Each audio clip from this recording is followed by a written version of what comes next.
The man is a genius, but he was so unlucky. He took all the money he had saved over the years. He took a ranch and an oil rig, drilling day and night, but after years of work, he hadn't seen a drop of oil. Not only was his family's fortune wiped out, he's still in debt, and the only blessing he has now is to marry the girl from back then. She advised the man to find an expert to detect, but he wouldn't listen. Until this day, the man played ball with his son. The clever son asked him how to throw a curved ball. The man says he doesn't know, and the son says, someone has to know. What are they called? Expert. At this moment, the man finally figured it out. Get a professional to do a professional job. Soon, he hired a geologist to investigate. He saw the geologist in action, and then confidently said, this is it. There's oil here. The man didn't think it was reliable, but it turns out the expert was right.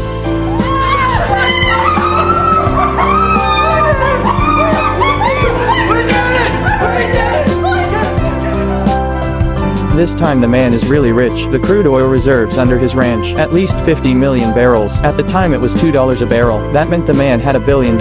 As soon as the original rancher heard about it, he immediately came to get a piece of the action. He hired a lawyer. He wanted to sue him for cheating him out of his ranch. He paid a lot of money, hired the best lawyer in town, because he had learned one thing: get a professional to do a professional job. The lawyer produced 2 contracts. They were contracts for the transfer of land and mineral rights between the man and the original rancher. The contracts were signed 2 years and 2 months ago, and the mineral rights can be disputed for a maximum of 2 years. In other words, after 2 years, whatever the man dug up, it's none of the original rancher's business.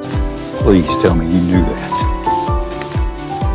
Well, Well, how could you let this happen? I told you, I'm a divorce lawyer. Soon, the lawyer for the other side ran away. The man admires the lawyer, hired him as a highly paid consultant. With the lawyer's backing, for the next 10 years, the man acquires one ranch after another, building his oil empire, hundreds of oil rigs, operating day and night, bringing him a steady stream of wealth, and his ambition grows. One day, a man has set his sights on an oil refinery that's on the verge of bankruptcy. He wants to buy it at a low price, integrating both ends of the oil supply chain. To achieve a monopoly, it's almost Christmas. The lawyer advises the man to spend the holidays with his family before going into business, but the man didn't listen. He flew out that day to negotiate with the refinery owner. It took half a month of negotiation to get the owner to sell the factory to him at a discount. The next day the man was alone in the hotel reading the newspaper. The newspaper reads, his company's market value had exceeded $100 million.